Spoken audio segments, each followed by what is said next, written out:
السلام ورحمۃ اللہ وبرکاتہ۔ محترم بھائی نے یہ تحریر بھیجی ہے، بچے کی پیدائش کے وقت بچے کے کان میں اذان دی جاتی ہے، یہ تحریر۔ اچھا جی، تو اس کے آگے جواب بھی درج ہے۔ نومولود کے کان میں اذان دینے کا عمل نبی کریم علیہ السلام سے ثابت ہے۔ اس بارے میں قولی فعلی دونوں طرح کی حدیثیں مبارکہ موجود ہیں۔ آگے انہوں نے ترمذی والی روایت نقل کی ہے، پھر ترمذی کا حکم کہ یہ حدیث صحیح ہے، اسی پر عمل کیا جاتا ہے۔ لکھنے کے بعد بھی کہتے ہیں جی یہ روایت ابو داؤد کتاب الادب کے اندر بھی یعنی انہوں نے بتایا۔ پھر اس کے بعد مظاہر حق شرح مشکات المصابیح میں علامہ قطب الدین کے حوالے سے وغیرہ یہ ساری بات لکھی ہے۔ محترم پیارے بھائی، کئی دفعہ ہم نے یہ ذکر کیا اس گروپ میں کہ بچے کے کان میں اذان دینے والی روایت ضعیف ہے، اور جس روایت میں آتا ہے بچے کے کان میں دائیں میں اذان اور بائیں میں اقامت، وہ موضوع ہے۔ یہ کئی دفعہ اس گروپ میں جو ہے ہم نے ذکر کیا ہے۔ ابھی گزشتہ 2-3 دن پہلے بھی اسی گروپ میں جو ہے جواب دیا تھا کہ بچے کے کان میں اذان دینے والی روایت جو ہے وہ ضعیف ہے۔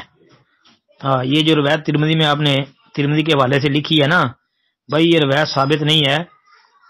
اس کی سند میں عاصم بن عبید اللہ وہ ضعیف الحدیث ہے جی۔ ابو داود میں اور ترمذی میں آتی ہے، مصنف عبد الرزاق میں بھی آتی ہے، مسند احمد، مستدرک حاکم، سنن کبری بہقی وغیرہ میں بھی موجود ہے، لیکن ہر جگہ جو ہے یہ ترمذی روایت جہاں بھی آتی ہے نا ترمذی والی حدیث تو عاصم بن عبید اللہ کی سند سے آتی ہے۔ عاصم بن عبید اللہ اس میں ضعیف الحدیث ہے۔ امام بخاری رحمۃ اللہ علیہ نے عاصم بن عبید اللہ کے متعلق کہا کہ منکر الحدیث، اور یہ بھی بتایا تھا کہ امام بخاری رحمۃ اللہ علیہ نے یہ بات بیان فرمائی ہے کہ کل من قلت فیہ منکر الحدیث فلا تحل روایت عنہ، جسے میں منکر الحدیث کہہ دوں اس سے روایت لینا حلال اور جائز نہیں ہے۔ یہ امام بخاری کے نزدیک منکر الحدیث شدید جرح ہے ان کی۔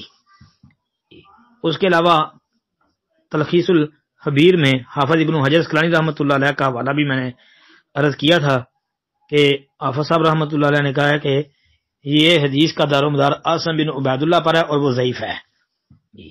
تو یہ بچے کے کان میں اذان دینے والی روایت تو ضعیف، باقی جس میں آتا ہے اذان دائیں کان میں اور بائیں میں اقامت تو وہ روایت بالاتفاق موضوع ہے۔